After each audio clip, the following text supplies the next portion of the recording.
मुसलमान जिसको एक बीमारी कभी नहीं हो सकती थी, सबसे ज्यादा गोली बिक रही है ज़ैनेक्स की पाकिस्तान में। डिप्रेशन। मोमिन को कैसे डिप्रेशन हो सकता है? अल्लाह वाले को कैसे डिप्रेशन हो सकता है? तुमने तो पहाड़ जमीन एक कर दिए, माजी का रेफरेंस है तुम्हारा, तुम कैसे घबरा गए आगे से? तुम्हें क्यों मायूसी हो गई? डाउट कहां से आ गई? जबकि पहला जुमला अल्लाह कुरान में कहता है इंसान और बंदे का ताल्लुक कायम ज़ालिकल किताबु ला रैब फीह से होता है। हम कैसे शक में आ गए? अगरचे वो बहुत आगे निकल गया है, अगरचे मद्दे मुकाबिल बहुत आगे निकल गया है, तो जिंदगी इन्हीं चीजों का नाम है बेटा। लोग तुझसे आगे चले जाएंगे, लोग तुझे पीछे छोड़ जाएंगे, क्योंकि तेरे पास वसाइल नहीं होंगे, तेरे पास असबाब नहीं होंगे, तेरे पास वो शोहरत नहीं होगी, वो तलक्की बिल कबूल नहीं होगी, लोग तुझे अब मानते नहीं होंगे, तेरा सिक्का बिकता नहीं होगा, तू लोगों की धड़कन नहीं होगा, तू किसी का एहसास नहीं होगा और किसी की फिक्र नहीं होगा। इन लम्हात में और इन वादियों में लीडर पैदा होता है। इन लम्हात में और इन घाटियों के अंदर एक इमाम और क़यादत जन्म लेती है, और इन्हीं औकात के अंदर एक रूह अपनी एक्सीलेंस को अटैच करने के लिए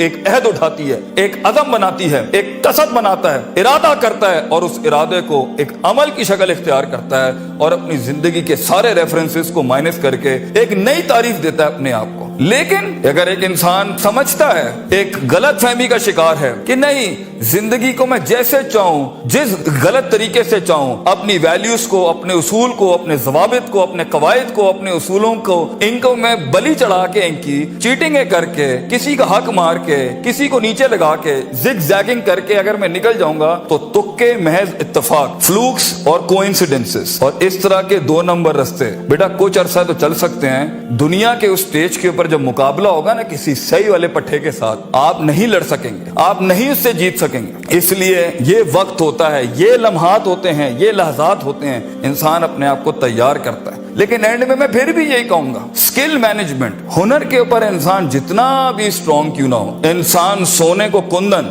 कतरे को समंदर, जर्रे को एक चट्टान और एक छोटी सी आतिश को एक आतिश फिशा तब बनाता है जब उसके अंदर वो कलेजा हो, वो जिगर हो, परसिस्टेंट रहने का, पेशेंट रहने का, साबिर रहने का, कंसिस्टेंट रहने का, कांस्टेंट रहने का, मुस्तकिल मिजाज रहने का, इस्तकलाल रहने का। I'll keep falling down and I'll keep moving forward. I'll keep falling down and I'll keep moving forward. He strikes his way in those storms that are meant to nail him down.